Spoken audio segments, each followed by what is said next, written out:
మళ్లీ మోసం చేసేందుకు చంద్రబాబు సాధ్యం కాని హామీలతో ముందుకొస్తున్నాడని ముఖ్యమంత్రి వైఎస్ జగన్మోహన్ రెడ్డి మండిపడ్డారు.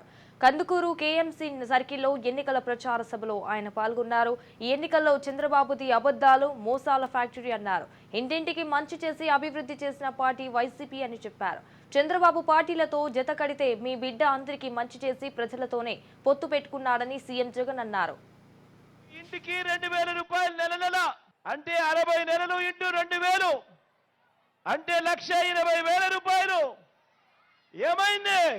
నమ్మిన పిల్లలు, ఓటేసిన తల్లిదండ్రులు ఏమైంది? చంద్రబాబు నమ్మి ఓటు వేశారు. ఆ తర్వాత ఏమైంది?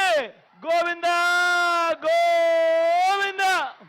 87,612 కోట్ల రూపాయలు రైతు రుణాల మాఫీ అన్ని కూడా మొదటి సంతకంతోనే మాఫీ అన్నాడు. బ్యాంకుల్లో పెట్టిన బంగారాన్ని విడిపిస్తానన్నాడు. బ్యాంకుల్లో పెట్టిన బంగారం రావాలి అనంటే బాబు రావాలి అన్నాడు.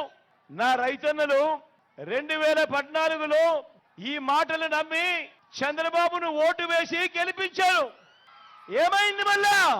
గోవిందా గోవిందా.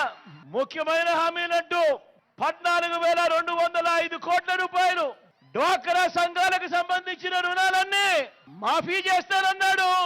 ఇదే పెద్ద మనిషి చంద్రబాబు నాయుడు గారు 2014 ఎన్నికలకు ముందు ఎన్నికలయ్యాయి. నా అక్క చెల్లెమ్మలు చంద్రబాబు నాయుడు నమ్మారు.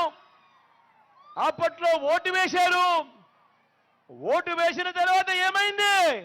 గోవిందా గోవిందా. అప్పటిదాకా ఇస్తా ఉన్న 0 వడ్డీ కూడా గోవిందా గో